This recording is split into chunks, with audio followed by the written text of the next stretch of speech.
para saludar a mi gran amigo, a mi gran compañero, escritor, colega periodista, al queridísimo Ricardo Sevilla, que mire, vaya que me gusta platicar con él, vaya que me gusta hacer este tipo de planteamientos con él. Te saludo con mucho gusto, Ricardo, ¿cómo te va? ¿Qué dices?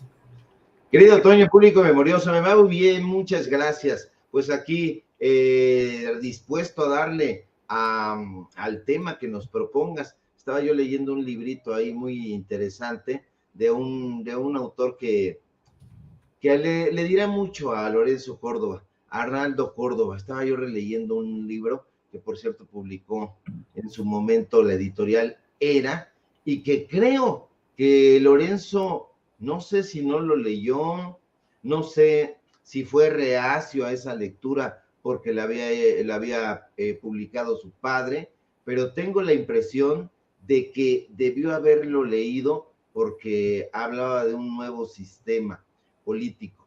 Y Lorenzo Córdoba, querido Toño, no ha querido modernizarse, al contrario, ha querido estar enquistado en los viejos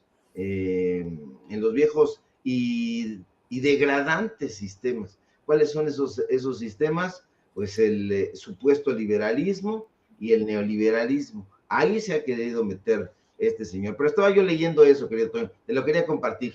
Pues cómo no, mi querido Ricardo, si el señor es emanado simple y sencillamente de los medios de comunicación.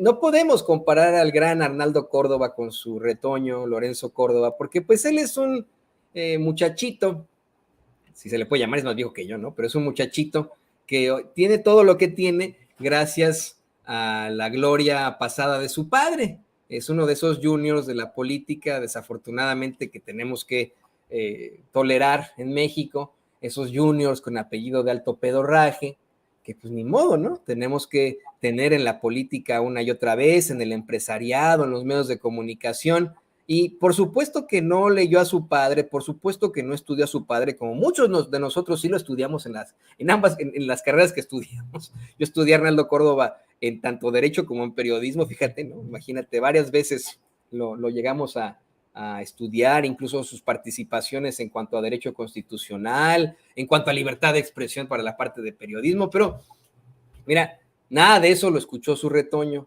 este personaje que pues simple y sencillamente llegó hasta donde está gracias a las glorias de su padre, como los Loret de Mola, como los Ferriz, como tantos y tantos personajes, como los Ruiz Massieu, como los de la Madrid, como los Madrazo, como tantos personajes asquerosillos que nos tenemos que aventar los mexicanos y de los que estamos ya muy hartos, querido Ricardo. Y ¿sabes qué? Si Lorenzo Córdoba también llegó a adquirir esta infamia, porque no le puedo llamar fama, se debió a alguien como Carmen Aristegui. Carmen Aristegui, que fue quien le abrió la puerta en los medios de comunicación y quien pues lo tenía como comentarista estelar antes de que fuera consejero del INE y luego consejero presidente del INE. Te lo comento, yo sé que vamos a hablar de Lorenzo Córdoba, pero me gustaría empezar con este tema, puesto que se acaba de dar a conocer y en el sitio Aristegui Noticias llevan con bombo y platillo que Carmen Aristegui va a recibir el World Press Freedom Hero Award 2023. ¿Qué opinas de todo esto, querido Ricardo? Opino que primero opino que hay premios que honran a la persona y a veces hay premios que son honrados por la persona. En este caso, me parece que Carmen Aristegui, lo hemos comentado en varias ocasiones, no es periodista en el sentido estricto de la palabra. Y es que un periodista, hombre o mujer, tiene que ser muy completo. Es decir, tiene que haber no solamente estudiado los géneros periodísticos, los de opinión, los informativos, no. Tiene que haberlos ejercido. En el caso de Carmen Aristegui, pues ella en algún tiempo de oscuridad brilló como una alternativa. Y bueno, pues era una victoria pírrica. Si del otro lado tenías a personajes absolutamente execrables como Joaquín López Dóriga o como el propio Ciro Gómez Leiva, que también en algún momento más o menos fue faro alumbrador de ciertos personajes por ahí. Carmen Aristegui tenía como el camino ya allanado. Entonces era muy fácil obtener una victoria ante estos personajes absolutamente anodinos, primitivos, rústicos. Y bueno, Carmen Aristegui, que yo conozca, que yo sepa, no tiene ningún reportaje, ninguna investigación, ha servido como faro o como un espacio donde se dan a conocer los trabajos de otros personajes. Entonces ella se ha sabido apropiar. En ese sentido, yo diría algo muy fuerte, a ver si no me vuelvo más impopular, que es un poco carroñera. Y es que en este trabajo, en esta profesión, también hay mucha gente carroñera. ¿A qué me refiero con eso? A que, pongamos por caso, nosotros acá en Sin Censura publicamos, sacamos, comentamos, damos a conocer una investigación y de pronto habla Carmen Aristegui y dice, oye Ricardo, oye Toño, oye Vicente, oye Nancy, etcétera, quien sea que esté a cargo de la investigación, ¿por qué no vienes y das a conocer aquí tu investigación? Entonces, imagínate nada más, ese es el ardid, ese es el truco de Carmen Aristegui, que le come el mandado a otros periodistas, entonces los invita y ahí se difunde el trabajo y entonces se crea la confusión porque en muchos momentos se da la impresión de que ella, a través de su medio de comunicación, en este caso la plataforma Aristegui Noticias, es quien habría hecho la investigación, pero de ninguna manera es así, prácticamente en ninguno de los casos. Si tú te das cuenta, y yo creo que sí, y la gente también, pues lleva a periodistas de Mexicanos contra la Corrupción y la Impunidad, de Animal Político, de otros medios de comunicación, de la misma revista Proceso, y entonces ella se cuelga de esos trabajos, de esos reportajes, para darle visibilidad. Ella a lo que va es siempre a la búsqueda del rating. A mí me lo dijo con todas sus letras cuando presentamos ahí el testimonio sobre la insidia, porque se cree que, o hay mucha gente que cree que ahí se presentó el reportaje de Operación Berlín. No, el reportaje de Operación Berlín lo presenté en Eje Central, pero Carmen Aristegui me invitó a Aristegui Noticias y ahí dimos a conocer otra parte, otra pieza de ese reportaje. Entonces, Carmen es así, e incluso en uno de los programas, ella me dijo con todas sus letras, así, juntó sus manitas, está chiquita, y entonces me dijo, por favor, Ricardo, no le vayas a dar entrevista a Julio Astillero, porque además somos de la misma cadena, porque se transmitían desde Radio Centro, entonces me dijo, no lo hagas. Yo acto seguido, al salir del programa de Carmen Aristegui, le di una entrevista a Julio Astillero, de tal suerte que yo no sigo línea editorial. Carmen sí está en pos del rating, está muy pendiente de la audiencia, y si hay un tema que ella considera que le puede elevar los números, lo va a llevar, lo va a tratar. Entonces, estos premios me parece que son premios de oropel, premios que no sirven absolutamente para nada. Yo no sé quién la candidato, habría que ver quién la propuso, porque en una de esas ella misma se propone. Le podría pasar lo que a Norma Piña. Ya ves que ella forma parte de los directivos regionales de la fundación que la premió y dijo, bueno, pues hay una candidata a derechos humanos que yo conozco, que es muy buena. ¿Y quién es? Pues yo merengues. Entonces me lo merezco sobradamente. Estos premios son premios de pacotilla, querido Toño. Sí, mejor están los premios de la feria, pero mira, a lo mejor se lo da también la USAID, ¿no? Ya ves que estas organizaciones de World Press, Freedom Hero, ya sabes cómo se las gastan, ¿no? Y seguramente le van a hacer el bombo y platillo. Fíjate, cuando hubo en algún momento Carmen Aristegui no era la predilecta de los medios corporativos, no la veían como, fíjate, ¿no? Yo solo los estoy citando, le decían Chairistegui, hoy es la gran maestra del periodismo para los medios corporativos. ¿Cómo cambian las cosas, no? La gran maestra del periodismo para los medios corporativos. Y ya tendrá en su haber el gran premio, el World Press Freedom Hero Award. Marco Levario le escribió una diatriba en forma de libro y ahora resulta que la respeta.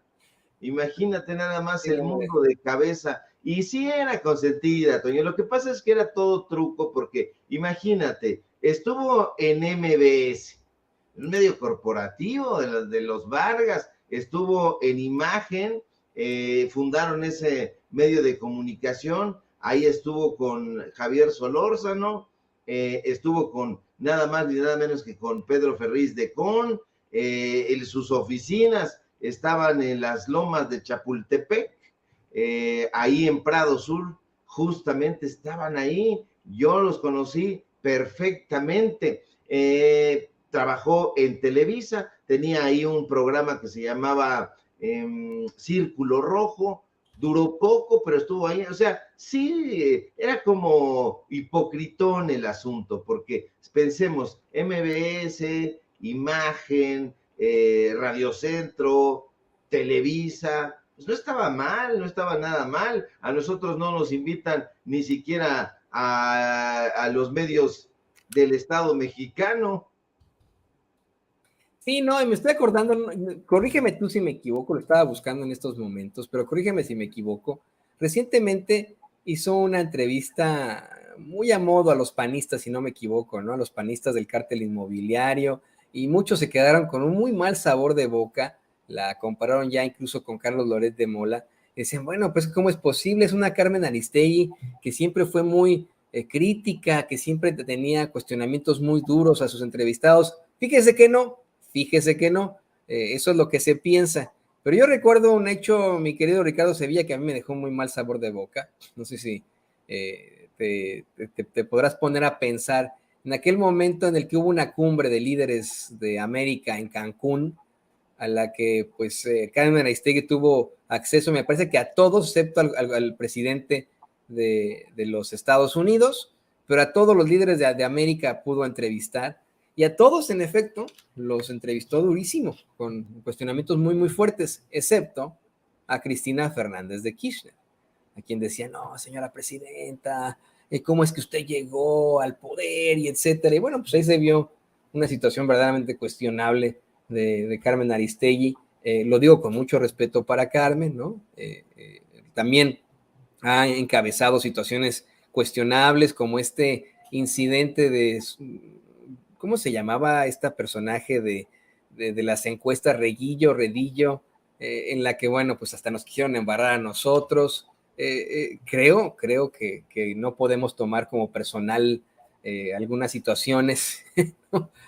Políticas o noticiosas, pero bueno, pues en eso ha caído y hoy con mucho gusto la felicitamos a Carmen Aristegui por su premio, por el World Press Freedom Hero Award 2023, a la fundadora de Aristegui Noticias México, Carmen Aristegui, mi querido Ricardo. Sí, yo soy Aristegui, va a decir, aquí yo me premio, este es mi espacio, yo lo fundo, yo lo nutro, yo todo, es mi espacio.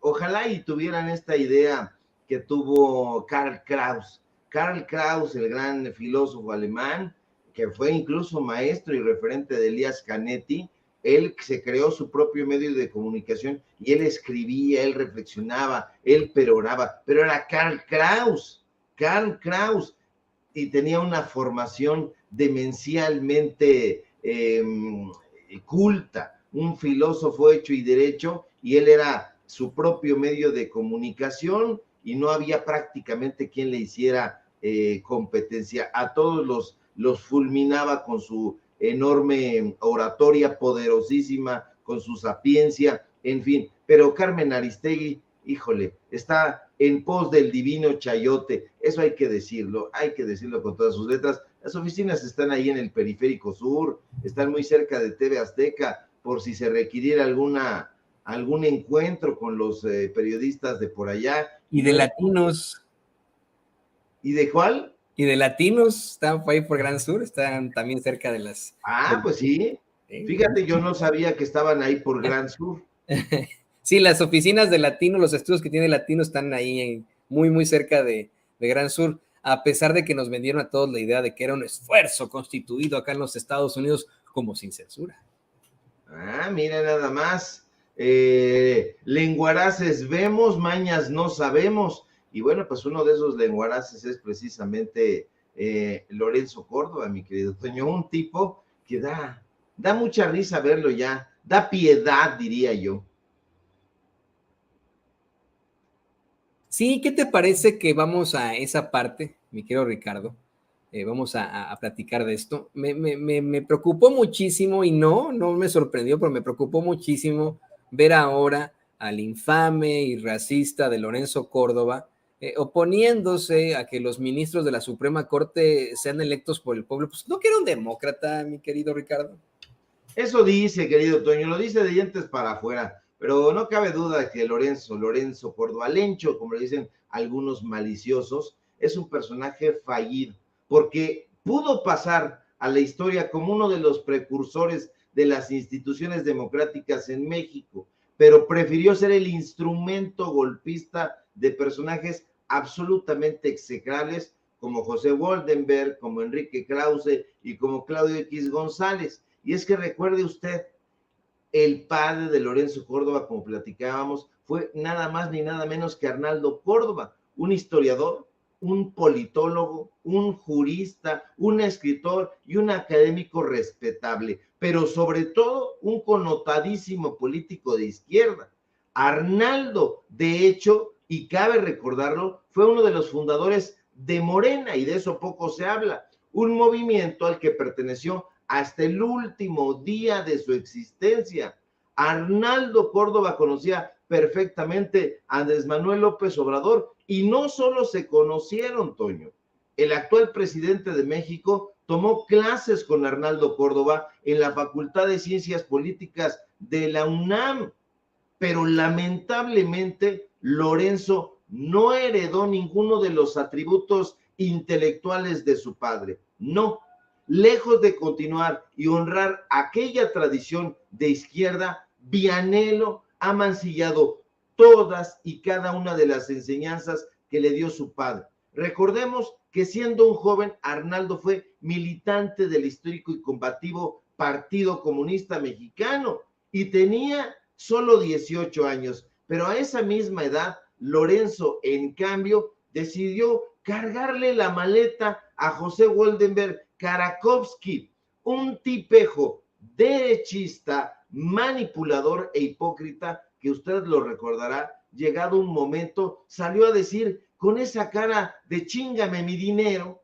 que habían robado el software del padrón electoral del IFE cuando en realidad lo habían vendido. Qué vergüenza, qué oprobio sería que don Arnaldo viera en lo que se convirtió su hijo, en un espantajo, en un racista y en un clasista que desde la tribuna más alta se suponía en ese momento de la democracia en este país, se echaba a hablar por teléfono y hacía metáforas imbéciles del llanero solitario y toro para burlarse de un líder indígena, usted lo recordará. Qué bochorno, qué vuelco en el corazón sentiría Arnaldo Córdoba, el autor, como te digo, de la ideología de la Revolución Mexicana, si hubiera podido ver en qué terminó su atolondrado hijo, en un palafrenero del neoliberalismo, en un mandadero de Gustavo de Hoyos y de Claudio X González. Yo barrunto que estaría devastado, pero déjeme decirle que la caída de Lorenzo no ha terminado, porque usted sabe que la capacidad de ciertos seres humanos para degradarse es infinita. Y vaya que Lorenzo ha logrado degradarse hasta la abominación. Mire, de ser el presidente del INE, terminó de empleado de Roberto Madrazo y compañero de personajes de pacotilla, de bufones como Carlos Loret de Mola y el payaso Broso. Eso sí que es envilecedor y deshonroso, pero resulta que extraviada la dignidad por completo, también aceptó ser empleado de Juan Francisco Eli Ortiz, el dueño del Pasquín, el Universal, y desde las páginas chayoteadas de ese medio de desinformación, el día de hoy ha salido a decir lo que comentabas, Toño,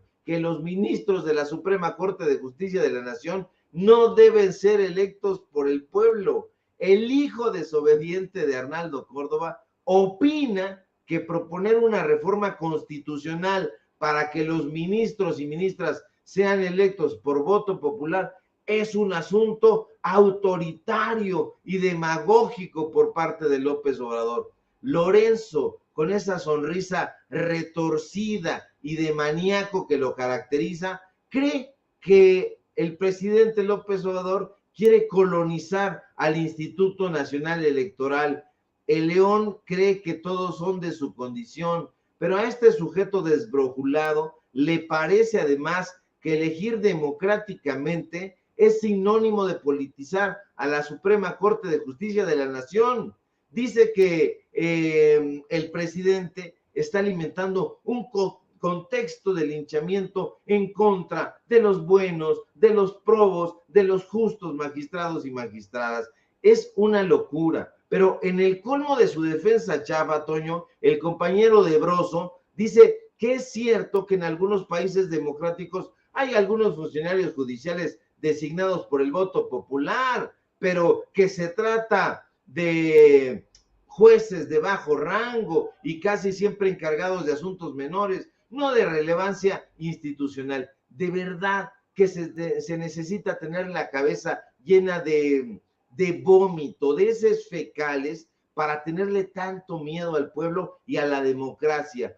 Y hoy yo creo que si le hubieran dicho a Arnaldo Córdoba que iba a tener un hijo tan burdo y traidor a la patria, no lo hubiera creído, pero si lo hubiera visto, al menos en la mitad de sus trucos y de sus atracos, no tengo la menor duda de que se hubiera infartado.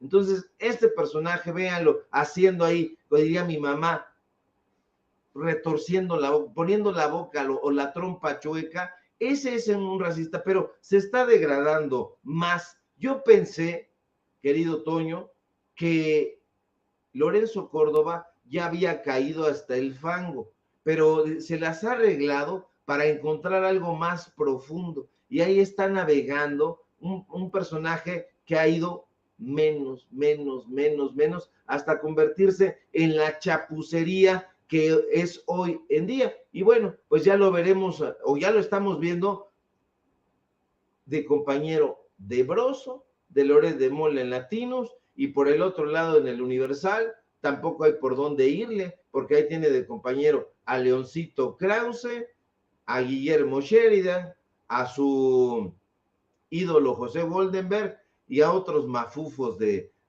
ese pasquín. Pero le tiene miedo definitivamente a la democracia, habiendo, figúrese usted, siendo el presidente del Instituto Nacional Electoral, pero le tienen terror a la democracia y, por supuesto, al pueblo de México. Así es, esa es, vamos, la verdadera cara de un Lorenzo Córdoba que pues ya se apareció por la UNAM y que fue rechazado por muchos alumnos. Tú nos habías advertido en algún momento que los que lo apoyan, pues es la parte normal de la UNAM debido a la derechización de la Facultad de Derecho en la máxima casa de estudios, debido a la llegada de los itamitas al mismo, pero bueno, el rechazo absoluto al que se enfrenta en todas partes, que se enfrenta en esas conferencias, si se les puede llamar así, que da. Y pues en todo caso, querido Ricardo, creo que será quien represente a la derecha mexicana por mucho tiempo. De hecho, le voy a pedir al equipo que nos grabe ya para cerrar con esto. No es el único caso, querido Ricardo y querido público consentidor, en el que el hijo de una persona muy notable y propositiva para México se convierte en un enemigo para México. Ahí está también Juan Nepomuceno Almonte, el hijo del gran siervo de la nación, José María Morelos y Pavón, que resultó ser uno de los hombres más conservadores que ha tenido la historia de México, mientras su padre, José María Morelos y Pavón, consiguió hacer un llamado y consiguió establecer la abolición de la esclavitud, plantear los sentimientos de la nación, buscar que no existiera la indigencia, buscar que los funcionarios públicos no tuvieran tanto dinero, mientras que su padre, José María Morelos y Pavón, cuando era referido por muchos que lo admiraban como Su Alteza Serenísima los corregiles decían, no, no, no, no, yo soy su sirviente, yo soy el siervo de la nación. Este señor, Juan Nepomuceno Almonte, pues fue uno de los personajes que trajeron a México, a este continente, a Maximiliano de Habsburgo, y fue uno de los conservadores más recalcitrantes durante la Guerra de Reforma, un verdadero villano para nosotros los mexicanos. Es lo mismo que planteas tú, querido Ricardo Sevilla, en el caso de Lorenzo Córdoba. Lorenzo Córdoba, hijo del gran Arnaldo Córdoba, un gran luchador por los derechos civiles, por los derechos fundamentales de los mexicanos, uno de los fundadores de Morena incluso. Ese es el hijo que tiene y que hoy pues representa precisamente la ultraderecha mexicana, y que en algún momento podría ser el gran candidato de estos personajes. ¿Qué opinas de esto, querido Ricardo? Sí, definitivamente. Como te comentaba, es muy vergonzante esta actitud de Lorenzo Córdoba. Imagínate cuando te ves a los 18 años y dices, a los 18 años mi padre era integrante del Partido Comunista Mexicano, donde estuvieron los grandes como José Revueltas, como Gerardo de la Torre, grandes izquierdistas, grandes comunistas. Y entonces él se ve en esa misma edad y dice, no, yo, ¿qué es lo que quiero hacer a estos 18 años? Cargar la maleta de José Woldenberg, pues a ver si me da un impulso y me puede meter ahí anexos. Pero es que el papá escribía en los periódicos de izquierda, no, yo quiero escribir en nexos, ahí eso es lo que yo quiero hacer. Es una tradición desafortunadamente muy recurrente en México, como dices, y la casta de letras libres es especialista en encontrarlos, porque si bien es cierto que hay hijos fieles y que siguen la misma ruta abyecta de sus padres, como es el caso de León Krause, que sigue la ruta abyecta de Enrique Krause, que a su vez sigue la ruta abyecta de Moisés Krause, pues ahí no hay ningún pierde. Pero acuérdese usted que el propio Octavio Paz era hijo de Octavio Paz Solórzano, Hoguera, que fue un personaje que fue zapatista, un personaje bastante recusado por la historia, recusado también incluso por el propio poeta Octavio Paz, que pues les escatimaron bastantes méritos y que los tenía sobrados. Otro caso es el de el poeta Efraín Huerta. Su hijo David Huerta pues terminó siendo un epígono de Octavio Paz, metidísimo en el grupo Vuelta, Letras Libres, y que terminó incluso abjurando de su propio padre. Es un asunto desafortunado, y el caso de Lorenzo Córdoba pues es uno más de todos estos mosaicos, un mosaico de traidores que no honran la tradición de donde vienen. Pues a nosotros solamente nos restará ver cómo se continúa degradando, a ver cuál es el siguiente paso. A mí me parece difícil de superar esta degradación, esta abominación, ya de ser el personaje que era, porque todavía le tocó, querido Toño, a Arnaldo Córdoba ver cómo Lorenzo era elegido presidente del INE, porque hay que recordar que él fue, si no mal recuerdo, electo en enero de 2014 y Arnaldo murió en noviembre de 2014. Entonces, todavía él pudo haber tenido mucha ilusión, albergar muchísimas esperanzas de que su hijo se convirtiera en lo que decíamos al principio de nuestra intervención, en un personaje que pudiera sacar adelante esta tradición crítica, esta tradición de izquierda, este anhelo de fundar una institución auténticamente democrática, y que terminó haciendo absolutamente lo contrario. Ahí lo vemos, hay fotografías de él con Gustavo de Hoyos, con Claudio X González, hay testimonios y fotografías también. De un lado tiene a Enrique Krause, del otro lado tiene a los personajes de Mexicanos contra la Corrupción y la Impunidad, anda de gira artística, le pagan prácticamente como si fuera un aviador, no da clases en la UNAM, ha dado una clase y lo rechazaron abruptamente. Nos dicen que no se aparece por el Instituto de Investigaciones Filológicas.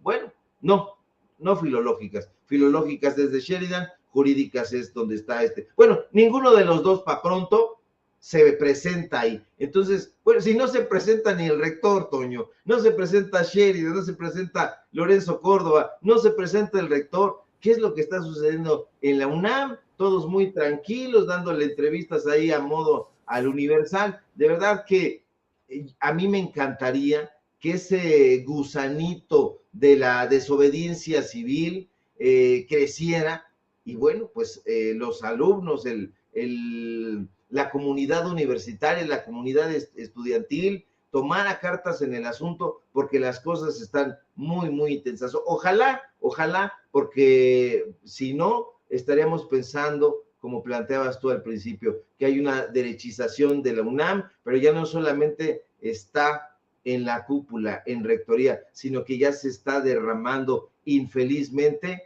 hacia toda la comunidad estudiantil.